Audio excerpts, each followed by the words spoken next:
What's up, Ramblers? Your favorite CEO is back. And before we begin today's podcast, make sure you hit the subscribe button to never miss an episode. And follow Assistance HQ and Offsource HQ across all platforms to stay up to date on the latest content, updates, and more. And remember, if you need a virtual assistant, visit us at offsource.tech. Now, before we begin, a word from our sponsor.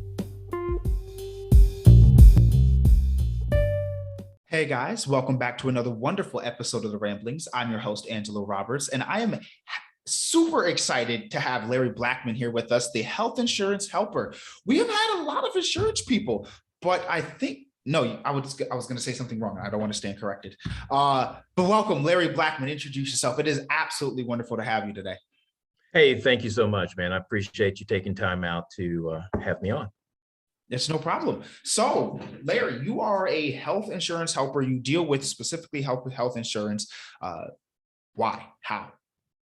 Well, yeah. Here's a crazy thing. The crazy thing. I got into.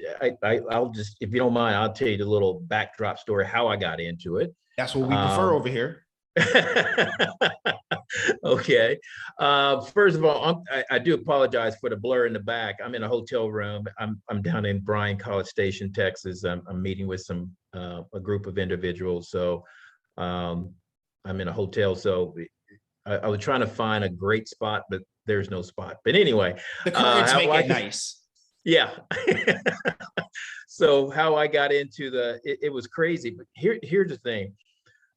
When I was at the University of North Texas, they always had, they call it job fair back in the day. And so I think they still call it that. Yeah, most of the time they call it expo. They want to be all PC. It's the same thing, but different titles. But anyway, I was an art major, and you always have these financial institutions from health, health insurance companies, life insurance, financial as well. And they were like, hey, why don't you come and talk to us? Blah, blah, blah. I'm thinking there's no way on God's green earth that you would ever see me selling any type of insurance. Well, God got a great sense of humor. So fast forward many years later, I was in an ugly divorce, and I was, believe it or not, I was sleeping out of my car and on people's couches for 14 months, basically being homeless. But one day I checked my email, and Lord and behold, this company reached out to me and said, hey, we would love to sit down with you. We love your background, blah, blah, blah. Okay. At that point, what was your background?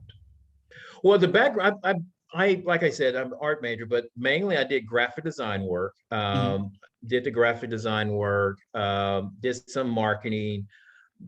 I really loved those two. Ever since I was in third grade, I used to tell my mom, I'm gonna work in advertising. And the big influence were two TV shows had a big influence. One, Bewitched, because Darren was a advertising guy, and he drew. Two, Who's the Boss? Angela was a advertising female, and I'm thinking that's what I want to do. I have to use my artistic ability, and so I really study it and so forth and everything. I really enjoyed it, but what I found out about the advertising, it's kind of similar to, I hate to say it's similar to the insurance. It's a dog eat dog, what they call it, dog eat dog world, backstabbing, where you want to call it. And I just, I come from a large family of 8, and so my dad died when I was 11, and everyone had to work together. Yeah, you're going to have disagreements, but at the end of the day, you're going to have to work together. And so I was so used to trying to work as a team, and 2 agencies down the road, next thing you know, you start getting that bitter resentment taste in your mouth. And I'm thinking, I'm just going to do something else. And I walked away, and I was married at the time, and we had a 2-year-old at home. My wife looked at me, so what are you going to do? I said, well, I'm going to take 30 days. I'm going to get to know my son even more, and then I'll come up with a plan. And so from there, crazy, I found my business.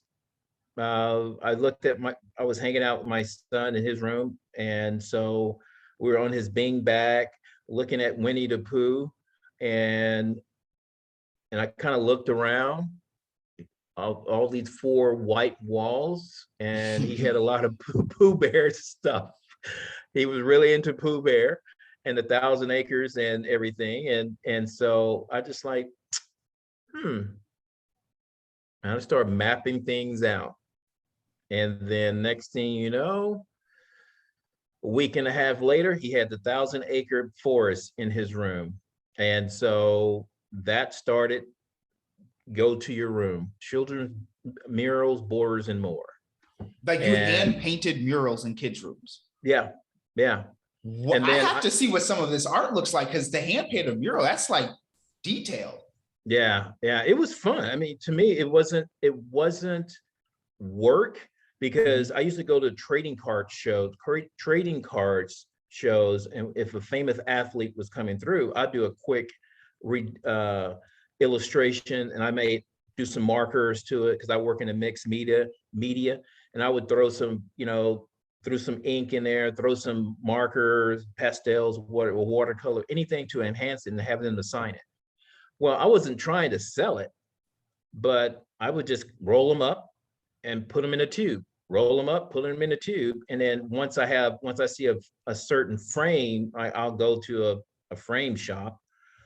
If I see a certain frame that would look good with that, like for instance, I have Gordie Howe and my son today, like, I repeat, do not ever get rid of that. I have first dibs on that if you die. You hear me, old man? I get first dibs. I say, you got it. So that Gordie Howe that I did, and I just rolled it up, and one day I saw a great frame for it, and boom. And he was like, you finally put up the Gordie Howe. He said, Dad, how old was I when when Gordie Howe signed that? I think you were 12. Oh, not only did you have draw it, you had Gordie Howe sign it. Yeah. Oh my, okay. Yeah, yeah. So it's like, for instance, I had Mike Singletary, who else? Gail Sayers and Richard Dent. And I did all those 3 illustrations. I will pretend like I know them. Yeah, okay. You're gonna pretend, okay. And I had 3 of them. I had all 3 hanging up in my office when I was working for this one company. And this guy was like, he came in, he was one of our vendors. He kept looking, and I was like, what? He said, are those the signatures? I said, yeah. Those are reprints, right? I said, no, I drew them. He said, you're lying. I said, hang on. And I turned around. I gave him the picture, and he looked on the back, and he said, oh, this is the written artisticity. I said, yeah. I said, I do have a talent. Trust me. And he was like, I gave you $1,200 for all 3. I started laughing. I said, yeah, okay. If you bring it in by tomorrow, it's yours. Just joking. He said, no, I'm serious. I said, okay. Next day, boom. He said, you want cash or check? I said, cash, man. If you got it, send me cash. And I didn't think nothing of it. Mm-hmm. And then next thing you know, someone paged me and said, hey, I went downstairs, and he said, hey, I got your cash. I said, cash? What are you talking about? He said, for those 3 paintings. I said, are you serious? I said, man, let's go box these bad boys up right now. Oh, you were serious. Yeah, yeah. And so I mean, I used to, it's like I did a rookie I had a rookie Pudge Rodriguez signature when he was with the Texas Rangers, and I remember this kid. I mean, I think he was like about five or six. He was a big Pudge Rodriguez fan, and so we had his, the parents was over and so forth. They were our next door neighbor, and he kept looking, kept looking, kept looking. I just took it off the wall and said, "Here you go." And his parents were like, "Oh no, Larry, we can't do that." I said, I can make another one. Not even thinking, not even thinking. If that kid still have that, and on the back have that authenticity to it. So when you say authenticity, do you draw something and then bring it to like an art person that says, okay, this is like a verified Larry Blackmon like kind of picture thing? Yeah, at the trade shows, those trading card shows, you could buy the authenticity right then and there. It could range from $25 to $100. This all depends on the celebrity. Yeah. And so, yeah.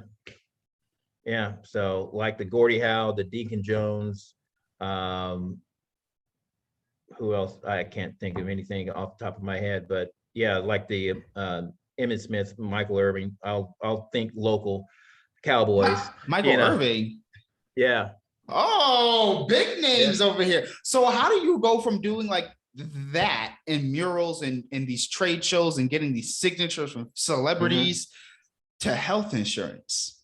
Well, not to be negative, but when your partner is not on the same wavelength as you are, and they become more of a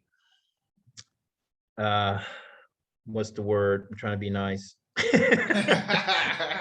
They're not. It's like this. They become your opponent instead of your teammate. Mm-hmm. That's why. And so, yeah, I even took a job part-time working at American Airlines, and just to have regular income coming in the beginning, and just mainly for the benefits too.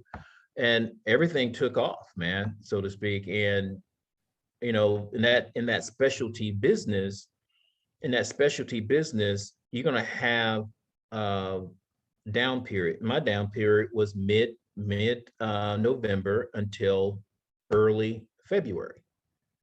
So of this year, there was no work. I was working part-time at American, so I decided to get a part-time at UPS just to make things meet. I mean, as my grandpa used to say, you need to put your pride in your pocket.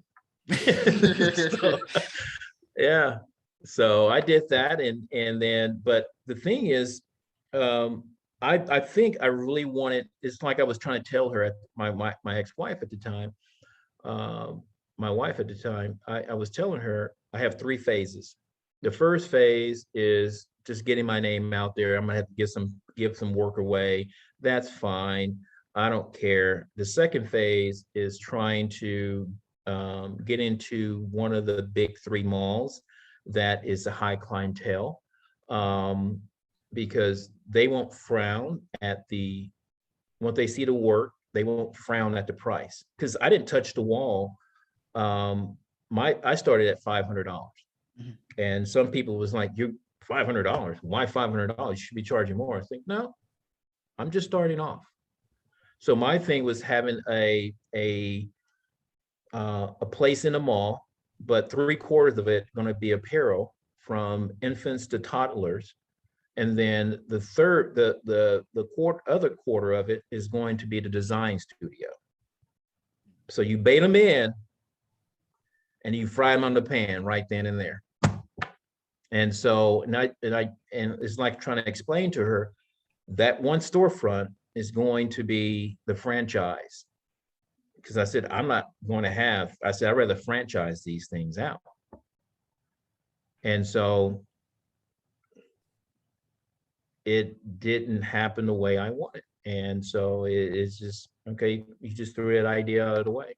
Because my thing, I did not want my sons have to go through what I went through in the graphic design industry and so forth. Are they artists as well? Well, you know what? Here's the crazy part. They are.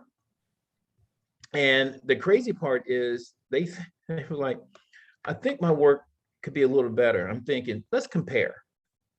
Son, I said, dude, you're the guy I used to hate because you're like, no. I don't really like this. Are you nuts? I'll take that for $5, please. I mean, their work, my youngest one, I mean, both of them are incredible musicians. They play multiple instruments, but my oldest loved the production side of film, and my youngest loved the artistic side, the animation side. Mm. And so it's like I try to explain to them, and I said, with your music background, because we used to go and see when they were kids, The Phantom, Rent, Wicked. I mean, just to put them out there, I mean, they're taller than I am. They're like 6'1", 6'2", good sized guys. Everyone always asks me, I mean, your boy's playing football? I'm like, no. I was like, why?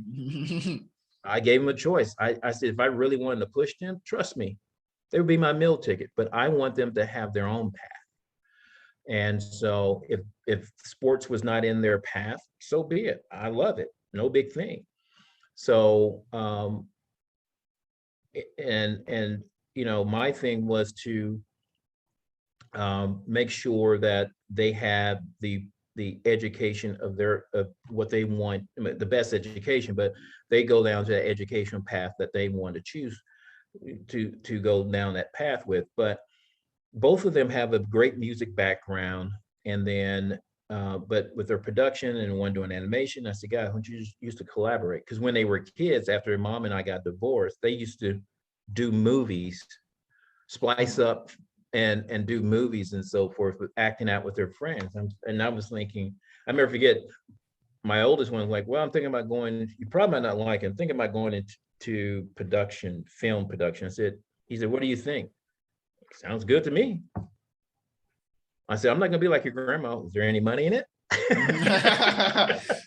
Listen, no, that's a serious kind of thing. I want to kind of dive on that right there, because a lot of entrepreneurs, a lot of people that are trying to go out on their own or take a first step, especially if you grew up within a certain era, that is a very real question. Is there any money in that? And so what is that like, where it's, you have that kind of mentality that you have to overcome, where it's like, is there any money in that? Because you don't necessarily know. Yeah. No, not to cut you off, Angela, but the thing was, Mama asked me, she asked me what I wanted to do. I said, I want to do an advertising. And she was like, is there any money in it? I said, next commercial, Mom, next commercial. Then asked me that question again.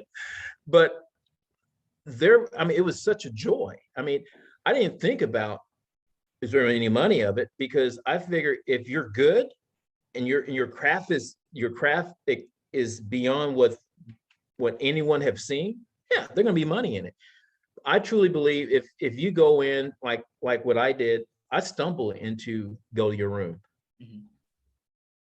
I mean, it was just a stumble, and I'm thinking, okay, I'm gonna do this. And my wife at the time, she was like, have you lost your mind? I said, no, I'm gonna do this. So I used to go to Toys R Us, and on a weekend, I'd pick 3 high-end communities, and I used to go there, rotate them. Mm-hmm. And I would always get people sign up. Because I used my son, his room and his bathroom were my canvas. Right. And so once we got our house, I used both of my sons, their room was the mural. I mean, we may have, it's like the boys are close anyway, but they shared a room. So we call it the dog pound room. So it was the dog pound theme. And so I said, you guys pick the colors. And they were pretty good. I like red, I like blue. I said, okay. And so we did that. And then they made the other room a playroom. So it was safari room. And then that may be up there for maybe 2 months, maybe sometime less than that. then we changed the theme again. So it was fun. Drove my wife at the time crazy, especially when I got them involved and I said, hey, won't you guys help me on this? Help me on this. And so it got their creative juices going as well. But I didn't even think there was money into it. I was like, oh, let's just try it. I mean, here I was, with a 2-year-old kid. I think I'm gonna try this. Right. If I fail, so what? I'll learn from it. And that's the attitude I still have today. I mean, I love working out of my comfort zone. I think I thrive better when I go outside my comfort zone. Absolutely. And I definitely thrive much better when I'm out of my comfort zone. It gives me like that push, because it's like, okay, I'm not comfortable here. I have to make this situation like now comfortable. And so that's really, it's funny that you say that, because when I was younger, Lowe's used to have like these pamphlet kind of things where they had like, I guess, canvases for our kids' room, and they would have like Jimmy Neutron, Dora the Explorer, SpongeBob, and like they would sell like themed room kind of things. Mm-hmm. And like I always wanted one. Didn't get one, but definitely always wanted one.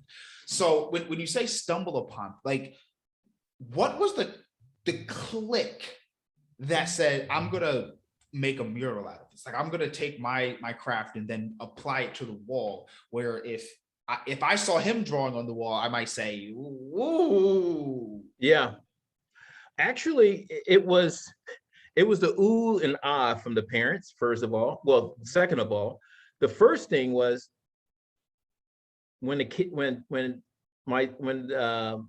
friends come over with their children, they never leave the room. They never leave my son's room. And so everybody used to like, they're being quiet back there. What are they doing? What they're doing back there?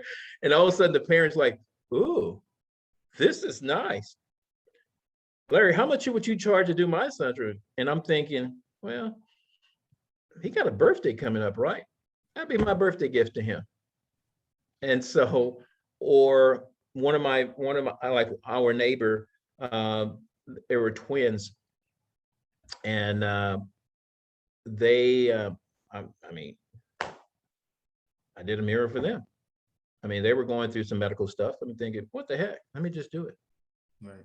And then after that, the wife was like, she when I told her, I'm going to do this. I think I'm going to do this, and if I fail, if not, And she was like, there could be some money in this. I think, I'm not doing it for the money. So, but it was just, when I saw the ooh and ah, and the kids were like in the room, they were playing, and it was very enjoyable. Mm-hmm. That's when the things started clicking, click, click, click, click. And then I never forget, right in the midst of doing everything, they had on HGTV, they had this show called Trading Spaces. Oh, I remember that show. Yeah. And so a buddy of mine who he and I graduated with, he said, dude, you need to be on Trading Spaces. I was thinking, what the heck is Trading Spaces? and so he got me hooked on HGTV, which is not bad. I could watch my whole Saturday on HGTV. Me and my mom love HGTV. Yeah. And so I looked at some of the things. There was a guy here from Texas down in Austin. He was pretty good. But, everybody kept saying, dude, you need to be on that. I said, I don't want to do all of that. I'm good. But, I mean, I advertise only in this new publication came out called the Fort Worth Child. And then they came out with the Dallas Child. Same publication company. I advertise in both. And so I was busy. I mean, I was busy. I mean, the only downtime I had was during the holidays. And I just didn't want to dip into that reserve. So I just took it, working at UPS. Because I got to a point, I'm thinking, I really don't need American Airlines. And the wife was like, yes, we do, for the flight benefits. Listen, I would much prefer flight benefits. Not than real benefits, but flight benefits are amazing. Yeah. Round trip to New York was like $50.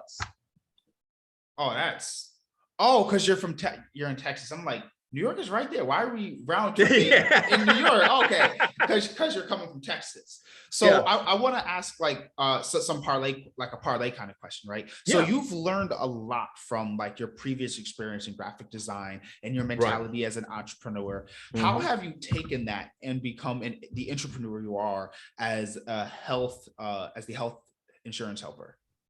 Well, here's the biggest thing. When I first started, when I first started, I was like following what everyone else was doing. Oh my God, I need to do what everybody else is doing, which was smiling and dialing, smiling and dialing, smiling and dialing. And I'm thinking, this is boring. And so someone introduced me to, you need to belong to a networking group. So, okay, fine. We meet once a week and da da da da da. But it became more a social gathering. And I always like to see on my, 1 week I'm doing well and 2 weeks I'm not. And so one day, one weekend, I was in my, I was having a pity party. And so here I am, and I looked at one of my illustrations, and the light popped on. Bing! And it's like, dude, how did you go to your room off the ground? Okay, you have to get in front of people. How are you going to get in front of people? And so I went, I said, okay, let's do trade shows. Um, let's do some trade shows. And then all of a sudden, I saw this guy on stage, and my head tilt. You could do that. You could speak, because they're believing everything he's saying. He's like, Well, I want to pause right there. I terribly sorry to cut you off. yo, no. That is the craziest thought, because I had that thought like not that long. Like, listen, when you put like just being in a certain place, saying the right thing in front of like in the right position. Like if you're on a stage speaking, people like believe whatever it is you say. Absolutely. If they buy a book from the store, they like it's like, oh, this person knows exactly what he's talking about. And we've seen like frauds and people not knowing what they're talking about. Like I was just listening to the podcast the other day. What is it called? My First Million with Sam Parr, and then from the HubSpot group and everything like that, right? And so they were talking about how this dude who runs Nikola was like raised like billions of dollars or something, like makes millions of dollars on a like a billions of dollar evaluation and everything. And then someone literally pulled the entire rug underneath by just saying, have you ever heard or seen a Nikola car? I've never seen any of them on the road. And then people are still like, oh, we haven't seen any of these cars on the road. Do you guys make these cars? And all of a sudden it's like, oh no, it's not good. But Adam Newman, people praised and hailed Adam Newman, the guy from WeWork. Yeah. Having a platform gives you that thing. So I definitely just wanted to say, I definitely understand, like that's that click in the head, like, I need to be there. Yeah. And the guy really, it was at a truck convention, and I was thinking, I could do that. I could do that better. Besides, I have something that everyone in this room needs. He only have something that very few people need. And so next, I joined, it was a local organization here. Someone told me to go to Toastmasters. And then this guy named Jeff Klein, he's a local guy, Speaker Co-op. I got with him, and he said, we're going to start small. And then from there, I'm gonna push you, and you're gonna take off running downhill, and you're gonna run back uphill, and then go from there. I said, okay, let's do it. And it was great, because he said, some gigs can be paid, some gigs won't. And he said, the biggest thing is this: even if you're not getting paid, you're going to get paid somehow because you're going to ask them for the roster, have people put their names down, their names, email, phone number, and then you could contact them. You're not going to sell them. You just say, hey, I hope you enjoyed my presentation, blah, blah, blah. And I'm thinking, Jeff, that's genius. And so he said, keep working, keep practicing in the mirror, record yourself, and you'll get better. And then next thing you know, Rotary Club, I mean, Women's Club. And then from there, I mean, 2 weeks ago, I was at the She Trucking. It's a She Trucking is Expo is a truck convention in Chattanooga, Tennessee, that empowers women in trucking. And so when I was asked to speak, I said, absolutely. Mm-hmm. I was able to get introduced to people that I would never probably had a chance. I mean, I see their work on social media, mm-hmm. but now I'm facing these individuals. And it's like, hey, would you like to come on to my podcast? Would you like to be on my Zoom call? And because the message that you brought to the forefront is very empowering and very powerful, and I think our trucker community needs you. And then I got invited to there's a convention the first week in November, the Ladies of Logistics, and I was invited to come to that. And I'm thinking, okay, if that thing did not click in my head, then it's like, I could do that. I'd be smiling and dialing. And so another thing that what I've been doing that separate myself from everyone else is I make my own videos. And I make raw videos, but I also make commercial videos. And either I use live on air. Can I ask, do you do trailers for music videos? For what? Can you make a trailer from a music video? A music video? Yeah, like if someone sent you a music video, could you make a trailer for that? Yeah, I can do something like that. Yeah, because to me, it's the creative side's kicking in, man. That graphic designer kicking in. I like it. Let's talk. Let's also talk to that after, right? But yeah. I want to bring it somewhere really quickly, right? Before we have to leave or anything. Yeah. You've been in the health insurance industry for how long now? Almost 9 years, man. That is a pretty long time, right? Yeah. And one of the reasons, because you had compared the ad industry similar to the insurance industry and how it's a dog eat dog kind of world. Right. And I very much come from a dog eat dog world where some of my background is in sales, where they don't care at all. Right. Right. So how did you kind of separate yourself from being one of those greedy kind of hungry people and break that stigma? Because now that a lot of people already have that stigma, they're kind of defensive when you first meet them. So what was your tactical take for when how you broke down that barrier of that trust? Yeah. Well, here's the thing. I think it's because you have to be authentic, man. I shoot straight because I'm building my reputation, my brand. I don't want anything tarnishing my brand. So I'm gonna be authentic. If I'm able to help you, I'm gonna be upfront with you. I don't try to sell you anything. I try to educate you from the get-go. I do the same thing whenever I go to the office, like every blue moon.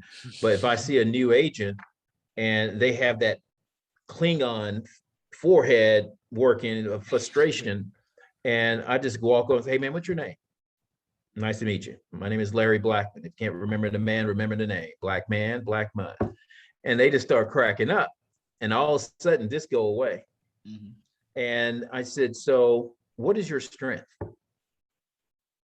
What is your strength? What's your background? We have a guy in the office. This dude is 1 year removed from high school. 1 year removed from high school. I just told him, I said, I'm gonna give you a huge nugget. I said, you're gonna do this. I said, you're a good looking dude. you're going to put on a nice, I said, you own a suit, right? He said, yeah, don't wear a tie because I know you guys don't believe in ties. And I said, so wear a nice suit, pick 3 high-end apartments complex and go to them and said, hey, introduce yourself, be very polite. Don't try to overthink it. Just introduce yourself and say, hey, my name is blah, blah, blah. And I'm with blah, blah, blah. I would like to be an asset to your community. As you know, COVID affected a lot of people and their health insurance. So what separates me from everyone else is my plan is the PPO is underwritten. And I would like to be a service to your community by perhaps setting up on Tuesday at 5:30 and, just an hour and a half. And then if I might be able to help someone, or Thursday or Saturday, I said Saturday about 1:00, just an hour and a half. That's a long time. That's a long ask. Yeah. You got to be a smooth talker to ask for an hour and a half. Yeah, but here's the thing, man. If it's not coming out of the ownership pocket, you're bringing the snacks, you're putting up the material in the mailbox area, or if management is willing to shoot a massive email to the people in the complex, you're good. And that's what I did when I first started. That's one of the creative ways, because I'm thinking, dude, you have to step out of the box, man. And so I said, how old are you? He said, I just turned 19. I'm thinking. Now that you say that, you know what I'm going to do? I am going to walk into co-working spaces and do the exact same thing. Yeah. Instead of walking into an apartment, I'm going to walk into a co-working space. Yeah. Yeah. I'm serious. I mean, I try to explain to this dude. I said, look, you're young. You're taking initiative. I'm telling you, a person in management goes like, they're going to ask you your age. I said, because you look like you're about 16 or 17. They're going to ask you your age. They're like, wow, this kid, man, got some gunk behind him, man. He's a mover, and he's a potential mover and shaker. I said, from there, you be on time. You don't show up 15 minutes early. You show up 30 minutes early to set up everything. You show up to make small talks with management. And then I said, you know why you want to make small talk? He said, no, because they have family and friends who don't live in an apartment complex. Right. And they may have a family or friend who own businesses. And they're impressed with you. It's an easy sell. And he was like, okay. I said, next thing you're going to do, you're going to do the same thing, but this time I said, you have a company shirt? He said, no. I said, I'll get you one. Bye. It may be a little big, but we'll get you one. I said, you're going to go door knocking. Oh my God. I hate it when I have to do that. I know. Oh my gosh, door knocking. I said, but people are at home right now. I said, the advantage is people are at home right now. And so you could do that. And I said, I asked him, I said, so I got a question. You game? He said, yeah. I said, you know what? That's the niche that have not been touched. I said, there are guys, young ladies and young men your age, or even in their mid 30s, are professional gamers, right? He said, yeah, jump on that market. There's no one capitalizing on it. Think about it. I said, you fit the MO. You speak the language, you game. Just saying. I'm just throwing it out there. And everybody in the office is kind of looking at me. I'm talking to how would you get them? What is your way? Like, would you say, are you saying go play on like in the online lobbies? Yeah, you could do the online lobbies. I said, if there are tournaments, you show up. You say, hey, I'd like to be a vendor. I can get a booth there. And then I said, trust me, you'll find someone who's a sponsor. And you're like, hey, I would like to run a YouTube ad across even better whose kids have video games or play a lot of video games, major video games. And I also told them this. I said, here's what you're going to do. And I saw people looking and listening, all these new agents kind of like, okay, and this man's making sense over here. Why he's talking to this little kid? He could be talking, I'm an adult over here. You could be talking to me. And I said, and so I said, here's what you could do. I said, the rest of you guys in the office could do this. And I said, listen very carefully. I said, type in Dallas County. I said, just do it. I said, they said, okay, Dallas County. I said, I'm sorry, Dallas County. I said, type in Dallas County Association. And everybody typed it in. I said, have fun. You could pick and choose whatever association you want to be involved with and be an asset to that organization. I said, because not every association have health coverage. Right.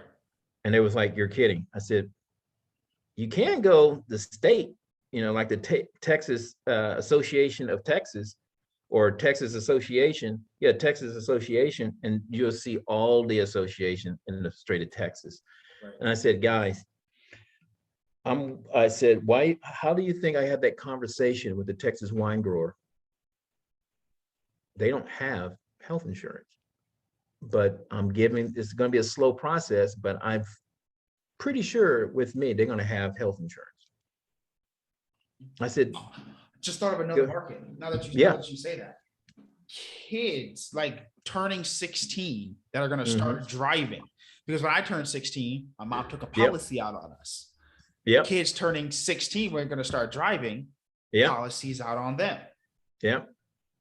I like this. This is some great like tactical right here. Yeah, man. It's just like, for instance, for myself, I joined SHAM, the HR associations, and everyone was like, why did you join SHAM? I said, companies have 30 days, 60 days, and 90 days probation period before the new employees' health benefits are eligible for them.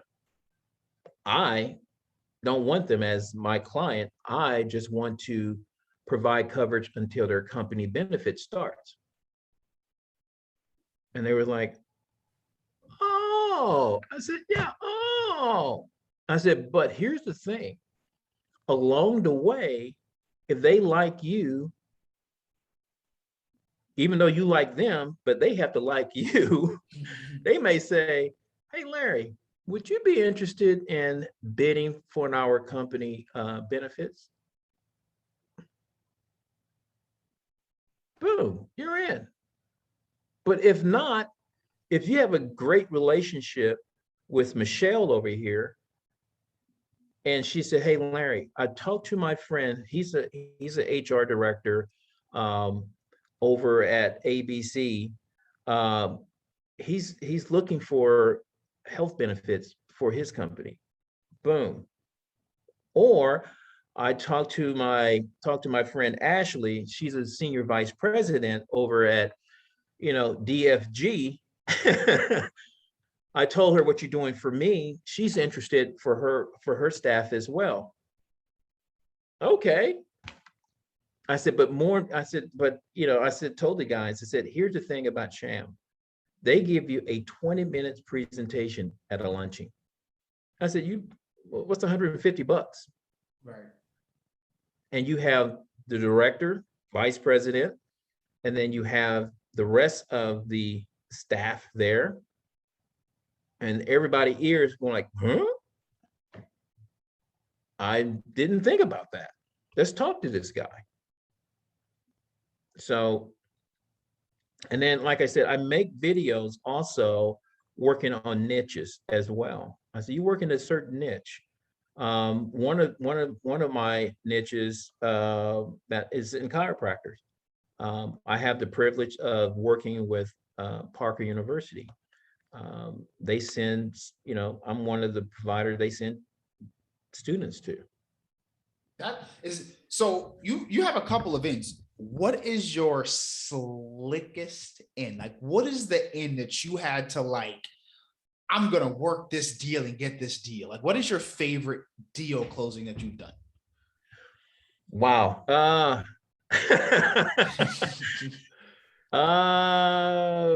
man, I don't know. I can't really say. It just basically, building that relationship, so to speak, because either, some people are just trained salespeople. I just do the transparent thing. I just want to be so transparent and authentic that people want to do business with me. I know I'm not a fit for everyone because sometimes I'm a little bit too much to take.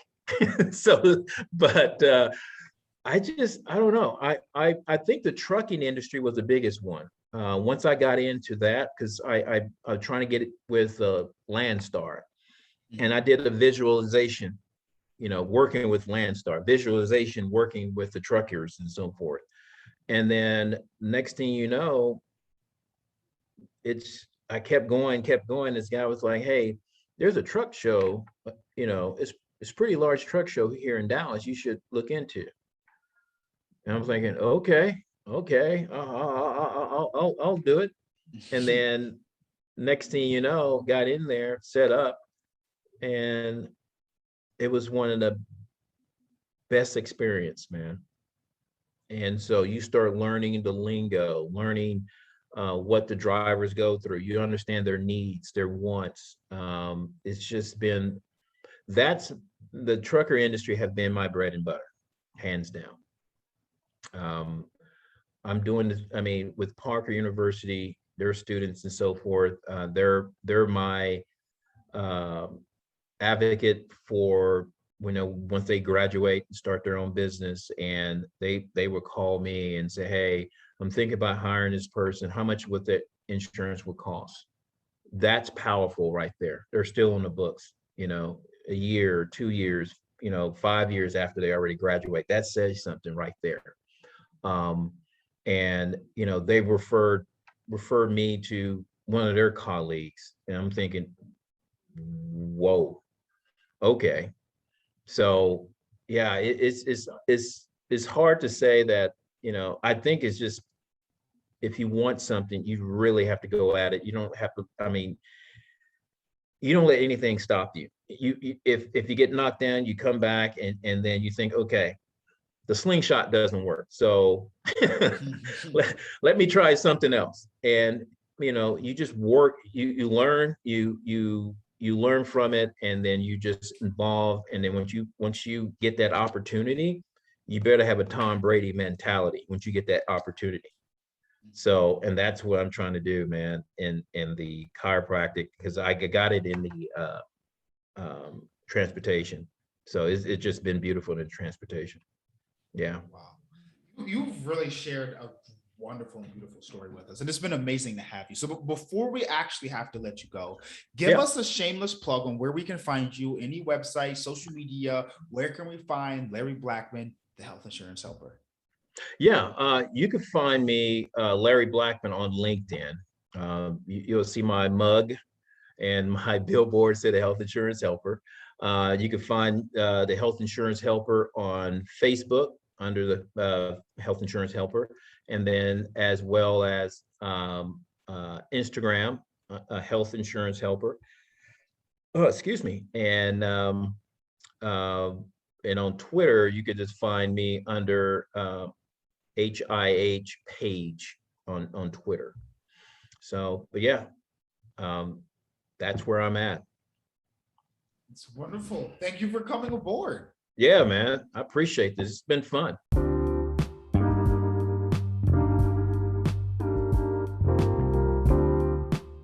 Hey, Ramblers. That's it. Podcast is over. Don't leave yet, though. If you enjoyed today's episode, make sure to like, share, and subscribe to the podcast, and follow us on YouTube at OffSource HQ.